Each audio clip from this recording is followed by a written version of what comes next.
Hello friends नमस्कार मैं आपनालोকক কৈছিলোঁ যে আজি মই লাইভ আহিম বুলি পেলাই মই 5:30 বজাত ঘণ্টা টিলিঙা বা উৰুলি এইখিনি দিম কিন্তু তাৰ আগত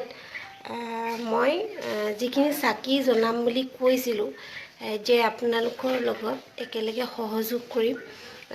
আপোনালোকে সকলোৱে জ্বলাইছোঁ বুলি মনত ভাবিব আৰু মই কওঁ সদায় কওঁ আজিও কৈছোঁ যে আমাৰ হৃদয়তে থাকে ভগৱান গতিকে হাত দিব ইয়াত হাত দি মনতে ভাবিব আৰু এই পৃথিৱীবাসী ৰাইজৰ কাৰণে মই আজি বন্তি দিম আৰু সকলোৱে প্ৰাৰ্থনা কৰিব যাতে আমি কৰোনা ভাইৰাছৰ পৰা আমি যাতে মুক্ত পাওঁ আমি মুক্ত এখন পৃথিৱী যাতে আমি আকৌ ঘূৰাই পাওঁ কৰোনা ভাইৰাছৰ পৰা আমি সকলো যাতে মুক্ত হওঁ যিখিনি আজি ভুগি আছে সেই সকলোখিনি যাতে সোনকালে আৰোগ্য হয় আৰু দ্বিতীয় কথা আজি যিখিনি ডক্টৰ নাৰ্ছ বা কৰ্মকৰ্তা যিসকলে দিনে ৰাতিয়ে খোৱা বোৱা বাদ দি তেওঁলোকে লাগি আছে এনি টাইম গতিকে সেইসকলে ঘৰৰ কথা চিন্তা কৰিব বাদ দিছে নিজৰ ঘৰৰ পৰিয়ালৰ মানুহক লগ কৰিব পোৱা নাইকিয়া বা তেওঁলোকে নিজৰ সন্তানৰ পৰা আঁতৰি আছে যে তেওঁলোকক আমি সাপোৰ্ট কৰিবৰ কাৰণে আমাক প্ৰধানমন্ত্ৰী মোদী ডাঙৰীয়াই আমাক কৈছিল যে আজি 5টা বজাত আমাক সবেই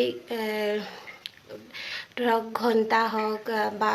কিবা ক'ৰবাত বজাব কৈছিলে যিকোনো শব্দ কৰিব কৈছিলে আৰু সেই তাৰ লগতে আমি সকলোৱে মই ভাবিছোঁ বা আৰু বহুতে হয়তো কৰিব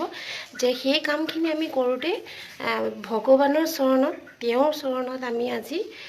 চাকি বন্তিৰে সৈতে আজি ঘণ্টা টিলিঙা সেয়া দিম উৰুলি দিম যাতে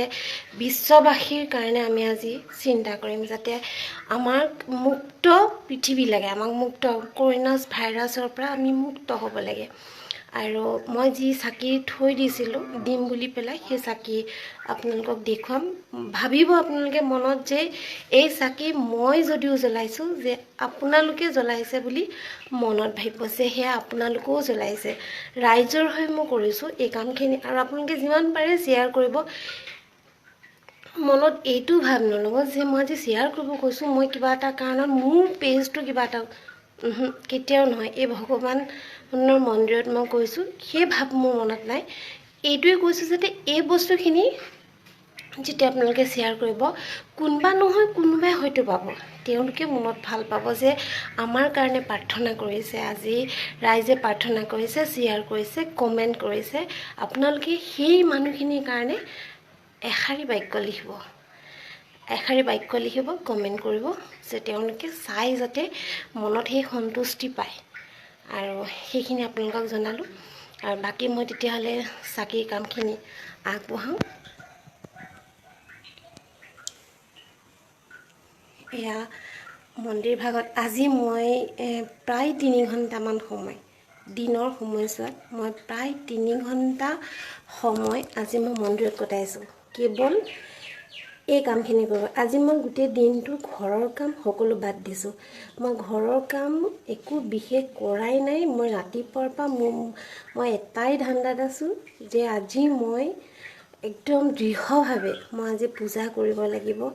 যে পৃথিৱীবাসীৰ ৰাইজৰ কাৰণে মই আজি দৃঢ়ভাৱে আজি পূজা কৰিম আৰু বিশেষকৈ আমাৰ কৰোনা ভাইৰাছ বিশেষকৈ যাতে অসমলৈ যাতে নাহক আৰু গোটেইখনটো বিয়পি পৰিছেই তদুপৰি আশা ৰাখিছোঁ আমাৰ অসমত যদি কেনেবাকৈ কৰোনা ভাইৰাছ ধৰক বিয়পি পৰিবলৈ হয় 3rd ষ্টেজ হ'বলৈ হয় আমাৰ অৱস্থাটো কি হ'ব কল্পনা কৰিব নোৱাৰিব কাৰণ কিয় আমাৰ ধৰক হস্পিটেল বা নাৰ্ছিং হোম সেইবিলাকৰ অৱস্থা কেনেকুৱা সেইখিনি খুব ভালকৈ জানে আমাৰ অৱস্থাটো কেনেকুৱা হ'ব ইমান উন্নত জেগাত যেতিয়া তেনেকুৱা এটা অৱস্থা হৈছে আমাৰ অসমত হ'লে কি হ'ব সেইটো ভাবক গতিকে সেইখিনি হোৱাৰ আগতেই ইমানতে যাতে কৰোনা ভাইৰাছ আঁতৰ হয় এয়া আজি গোটেই দিনটো মই আজি লাগিছোঁ আৰু যেতিয়া মই পূজা হওক কিবা কৰোঁ ভগৱানৰ ওচৰত প্ৰাৰ্থনা জনাওঁ সম্পূৰ্ণ নিট এণ্ড ক্লিন হোৱাটো বিচাৰোঁ। আজি গোটেই দিনটো মই মন্দিৰভাগ চাফা কৰিছোঁ, ধূলি মাকতি একো নোহোৱাকৈ সম্পূৰ্ণ চাফা কৰিছোঁ। চাফা চিকুণ কৰি মেলি তাৰপিছত মই পূজা কৰিছোঁ। আজি মই এটা শব্দও মই নিজৰ কাৰণে ভবা নাই, এটা শব্দ এই মন্দিৰৰ ভিতৰত কৈছোঁ। আজি মই এটা শব্দও ভবা নাই, মই মাত্ৰ ভাবিছোঁ আজি অকল কৰোণা ভাইৰাছৰ কাৰণে। গতিকে আপোনালোকে সহযোগ কৰক। মনত এই ভাৱ নল'ব যে মই মোৰ কাৰণে কৰিছোঁ, মই ৰাইজৰ কাৰণে কৰিছোঁ। মই যেনেকৈ আজি ৰাইজৰ কাৰণে দিনটো ধৰক আজি এই মন্দিৰতে পাৰ কৰিছোঁ, আপোনালোকে খন্তেক সময় পাৰ কৰক আৰু দৃঢ়তাৰে ভাবক যে আজি আমি যাতে এখন মুক্ত পৃথিৱী পাওঁ কৰোণা ভাইৰাছৰ পৰা। আউলি এক ধৰাচোন, এই আছোঁ মই সকলো যোগাৰ কৰি থৈছোঁ। অলপ পিছত 5 বজাৰ লগে লগে এইখিনি আমি সকলোৱে বজাম, ঘণ্টা বজাম, ডাঙৰ ঘণ্টা আছে সেইটো। আৰু এয়া দেখাই লৈছোঁ এই গছ চাকি, এই চাকি গছ মই গোটেই আজি ধৰক কৰোণা ভাইৰাছত যিখিনি ৰোগী আছে বা তাত যিখিনি মানুহে কষ্ট পাই আছে বা ডক্তৰ নাৰ্ছ সকলোৰে হয়, মুঠতে গোটেই পৃথিৱীবাসীৰ কাৰণে এই চাকি গছ আজি মই মহাপ্ৰভুৰ চৰণত এই গছ চাকি আজি আগবঢ়াইছোঁ। আপোনালোকে সকলোৱে জ্বলাইছে বুলি ভাবিব এই চাকি গছ। হয়তো আপোনালোকে সেইখিনি কৰিব পৰা নাই, কিবা সুবিধা পোৱা নাই, ইয়াতেই আপোনালোকে মনত ভাবিব যে মই জ্বলাইছোঁ চাকি গছ। এয়া পঞ্চদ্বীপ গৰু ঘিউ দি পেলাই ঠিক কৰি থোৱা আছে। প্ৰথমতে 5 গছ জ্বলাম, শেষত মই মাজৰ গছ জ্বলাম, পিছত জ্বলাম। আৰু এই গছ মই থৈছোঁ, এই গছ যেতিয়া আমি মহাপ্ৰভুক প্ৰাৰ্থনা কৰোঁ, যেতিয়া আমি শিৱক প্ৰাৰ্থনা কৰোঁ, শিৱক প্ৰাৰ্থনা কৰিলে লগতে পাৰ্বতীক কৰিব লাগে, মা দুৰ্গাক কৰিব লাগে। গতিকে সেয়া শিৱৰ নামত দিছোঁ সেই গছ চাকি, আৰু এই গছ মা ভগৱতী দুৰ্গাৰ নামত দিছোঁ, আমাক মুক্ত কৰক। ধৰি থাকা, তুমি লাইভটো দেখাই থাকা।